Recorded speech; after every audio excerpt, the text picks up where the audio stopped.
Okay. Alright, this is the patch 10.4 rundown. As we're approaching the end of the set, we are just about done. So this isn't the last patch, but it's pretty close to it. So what you're going to see is a bit of a smaller patch, as we're really just trying to stabilize things, as well as give anything sort of its last bit shine in the sun, anything that never really panned out that well. So what you're going to see here is one major rework, and then a few adjustments to some things that have been underperforming, and a few that have been overperforming. So pretty straightforward, not a big one, but let's jump into it. On the trait side, Crystal 2 has been a little too powerful for how easy it is to throw in. Ash plus Taric has been sort of a dominating power spike for a really good comp.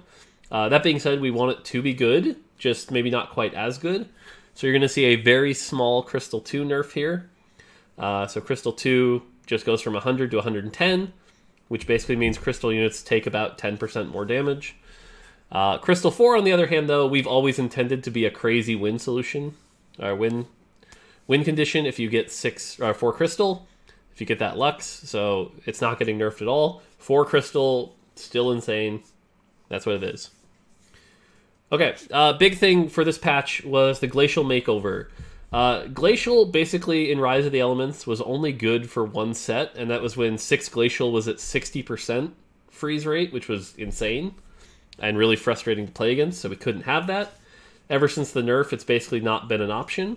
So we wanted to make sure that Glacial could be something that was useful to actually consider going 4 and 6, but also not frustrating to play against. And so, since we are at the end of the set, we couldn't do anything drastic or crazy, so we went with something pretty straightforward, which is now, instead of it scaling the percent chance to freeze, it stays flat at 25%.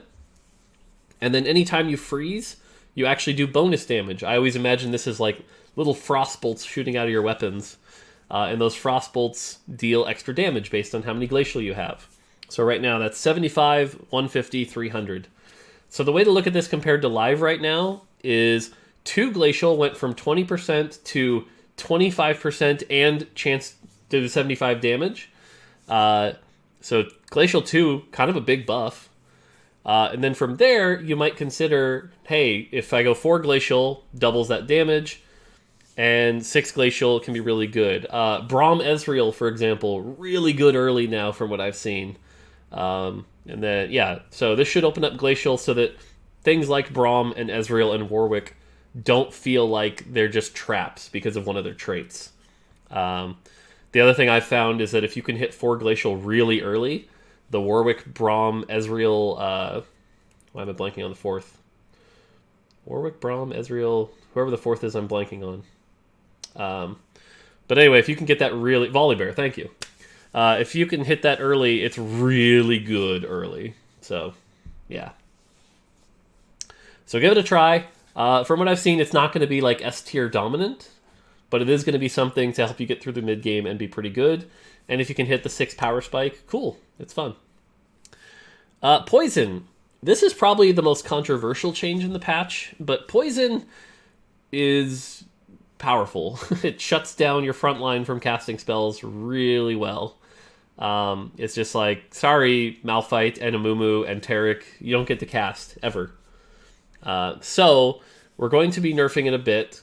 If you use Taric as an example, if he gets hit by poison, his max mana went from 150 to 225 before. Now it goes from 150 to basically 200. So 3 more autos. So it's still going to slow down spells. It's still going to be useful, but it's not going to be like you don't get to play the game. So hopefully this is a healthy change to poison. It's not going to make you feel like you have to run it or get shut down, but it'll also still be useful. So... Okay, on the champion side, Ornn gets a spell damage buff. It's a small buff to 1 and 2 star, but it's a really big buff to 3 star. This was one that actually came from really digging in deep to the data and finding that 3 star Ornn was actually just the worst 3 star by far. And honestly, I think he's been the worst 1 cost just like in general because he doesn't have a tanky spell, and typically you want your tanks to have a self-tanky spell. We buffed him last patch, but it really didn't do enough. So he gets another buff. So orange should be pretty strong. Talia. Talia is a very small nerf, but the general idea here is now Talia can't just be put on an Ocean Hex and instant cast. So that's really all we're trying to accomplish with this change. You can still Ocean Hex plus tier, but at least you have to invest an item in it. We wanted to be really light with this, but it is a small nerf. Yeah, it puts her less likely in Shojin state, because that's another common one, is like Shojin your Talia early. I mean, that'll still be an option on an ocean map, but yeah, so small thing there. Senna is another one that's been underperforming. We actually had some stuff on PvE that was a bit riskier change, but in the end, as we mentioned, we're getting near the end of the set. We're trying to come back down on our changes and not be so crazy. So what we decided to do is just a very small buff. So it's literally +5 damage at all levels. Should be a small buff to Senna. This is getting really close to previous Senna numbers, interestingly enough. And I think in combination with the Lucian buff, which we'll talk about in a bit, I think Soulbound might be back next patch. So we'll see. But yeah, Senna should be at least more worth carrying on about. So Azir, same thing as Talia, really. We want Azir strong. Azir has been pretty dominating right now. I think a lot of people are running Azir. Azir is supposed to be a good 3-cost carry, single target, strong damage, but it's kind of like he's really, really strong in the sense that like he just starts right off, and his targeting being random, very much like Talia, is kind of a problem. So all we're doing is making it so Azir has to take a little longer to cast. That's it. So small nerf, but both Talia and Azir just don't get to quite like instantly decide the fight. So even if Azir does target Twitch or Ashe instantly, at least they got to attack a few times. So Nocturne. Nocturne is probably the worst champ in the game right now. I think I can say that with confidence. Doesn't really provide any utility ever since we did the big bug fix.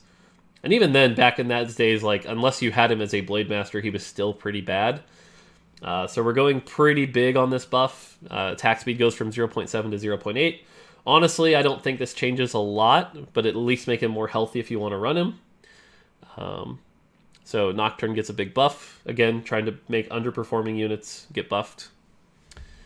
Lucian, this is probably the most meta-shifting change this patch. Lucian continues to underperform for what we want as a 4-cost. He can do okay. In a light comp, he does decent, but not quite enough, I'd say. His damage ends up being too slow compared to other AoE people or rangers. So he's getting a buff to his AD ratio. This will actually make it so that you can run more AD-related items on him. Giant Slayer becomes a little bit better also. So yeah, this is a slight buff to Lucian damage on his spell specifically. And then lastly is Olaf. Olaf has pretty much fallen out of favor on live, especially with his last attack speed nerf, combined with Rangers coming up, combined with Berserker Axe Spatula not being accessible. Olaf has been in a bit of trouble. And so combine that with the fact, actually, like Olaf 1, when I looked at the data, was actually the worst 4-cost in the game by a significant margin. So Olaf 1 specifically, his spell gets to be a little bit better. So at least Olaf 1 won't be a complete joke. And then Olaf actually gains 100 HP to make him more likely to survive and actually get to cast his spell. So Olaf, extra health, combined with the new Glacial change, should be a pretty sizable buff to Olaf. And I think at least get him back into the playable area. Might not be top tier or anything like that, but should be a good bump up. Next up is Singed. Yes, Singed buff. I know it's crazy. But with Poison being nerfed, and Poison being nerfed pretty substantially, Singed becomes basically not really worth running as much. So what we decided to do to keep it safe was just buff Singed 1, so that if you see a Singed 1, you might actually consider running it even in a non-Poison comp.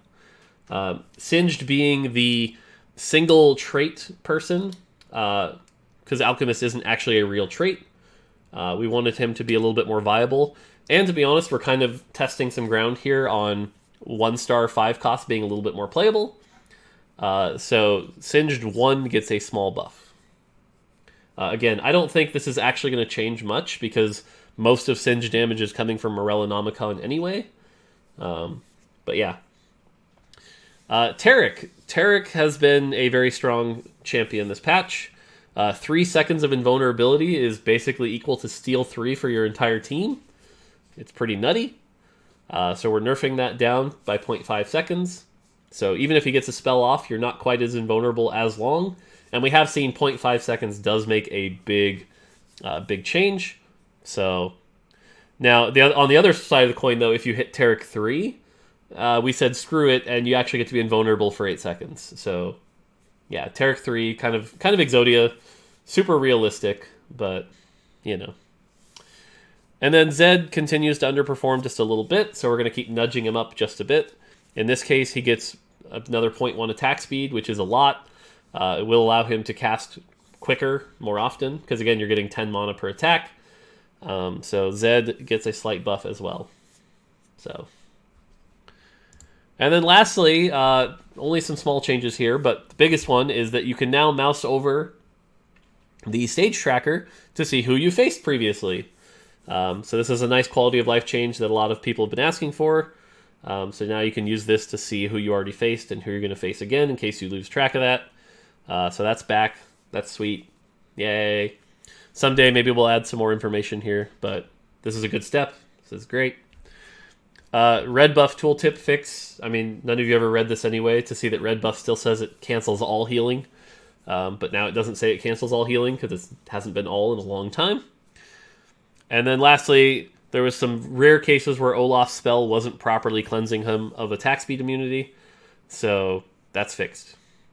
So just some minor quality of life stuff, and that's the patch. It's, like I said, pretty small patch, but should shift the meta a little bit and should allow for some good stuff here. This is not quite the last patch, but we are winding down on Rise of the Elements.